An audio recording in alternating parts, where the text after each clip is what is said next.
श्री नारायणन का जन्म 1956 में केरल के कोझिकोड जिले के एक छोटे से गांव में हुआ।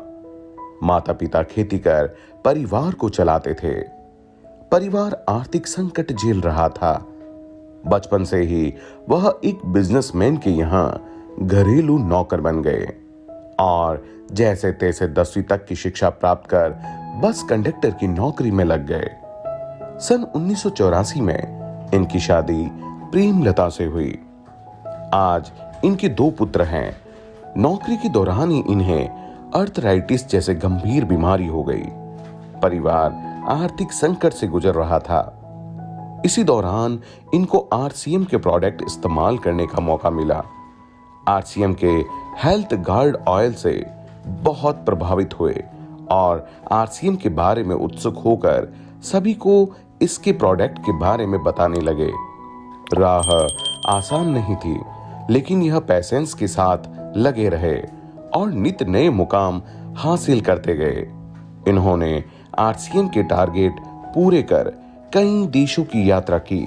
जब हमारी शादी हुई थी तब यह एक बस कंडक्टर थे। उसी दौरान हमने एक छोटा सा घर बनवाया। उसी से हमारे ऊपर कर्जा हो गया और यह बीमार भी हो गए। जीवन में अंधेरा सा छा गया। तभी आरसीएम मिला और यह घर घर जाकर प्रोडक्ट बेचने लगे। मुझे शुरुआत से यह काम ठीक नहीं लगता था। हम 7 भाई बहन हैं। नारायण बचपन से ही बीमार रहते थे। पता नहीं था कि नारायण क्या कर पाएंगे। भाई जो है लोगों के घर जा जाकर सामान बेचता था। लोग उनका मजाक बनाते थे और वह मुझे बिल्कुल पसंद नहीं था। पूरे गांव में आसिम का प्रोडक्ट लेके जाते, लोगों ने बहुत बुरा मांगा। लोगों के मन में की तरह नेगेटिव एटीट्यूड था। उन्हें स्ट्रगल किया, बहुत स्ट्रगल किया। एक बस में एक नॉर्मल कंडक्टर का काम कर रहा था पापा। सन 2005 में कोझिकोड में एक आरसीएम के सेमिनार में जाने का मुझे अवसर मिला। यहीं से मुझे पुनर्जीवन मिला।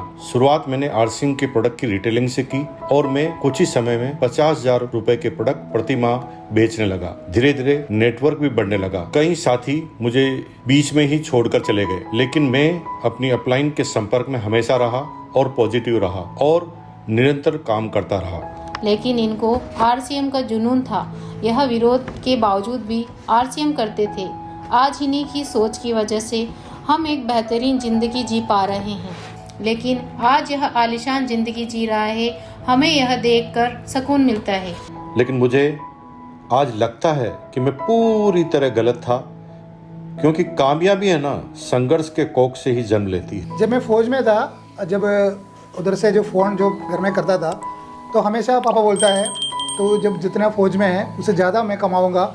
My father-in-law, he took all of us, my brother-in-law and sister-in-law, and we went to Thailand only because of this RCM.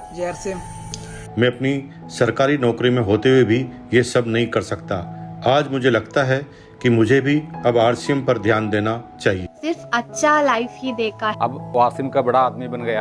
पापा जो बिजनेस कर रहे हैं, जो आरसीएम कर रहे हैं, पापा का जो इनकम है मेरे से 3-4 गुना ज़्यादा है।